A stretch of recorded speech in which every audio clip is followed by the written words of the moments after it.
السلام عليكم ورحمة الله وبركاته أصدقائنا المتابعين، أهلا بكم في فيديو جديد من تغطيتنا لعملية إنشاء استاد الجيش المصري بالمدينة الأولمبية بالعاصمة الإدارية.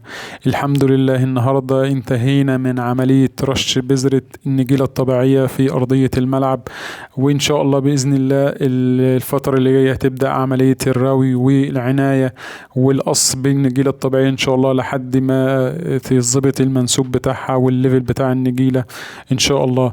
زي ما احنا شايفين قدامنا دلوقتي بذرة النجيلة الطبيعية هي بذرة مستوردة، بتيجي في شكاير زي ما احنا شايفين كده. بنفضي الشكارة في الماكينة اللي قدامنا دي، احنا بنسميها بدارة. بعد ما نفضي الماكينة بتنزل على حاجة زي المروحة كده، وتكون وظيفتها انها تنشر البذور في أرضية الملعب بشكل شبه منتظم. وبعد كده بالجرار بنبدأ نغرز البذور دي في أرضية الملعب، وتبدأ عملية الروي ليها والإنبات بتاع النجيل الطبيعي إن شاء الله. إن شاء الله بإذن الله الفترة اللي جاية هنبدأ برضو نتابع فيديوهات لعملية الإنبات والعناية بالنجيلة إن شاء الله بإذن الله. أما بالنسبة للمدرجات معانا فباستمرار عملية تركيب الكراسي في الدور الثاني من مدرجات الملعب بجميع الدرجات اللي موجودة فيه.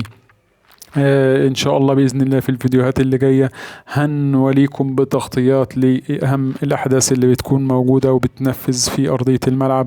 شكرا لكم ولمتابعتكم، والسلام عليكم ورحمه الله وبركاته.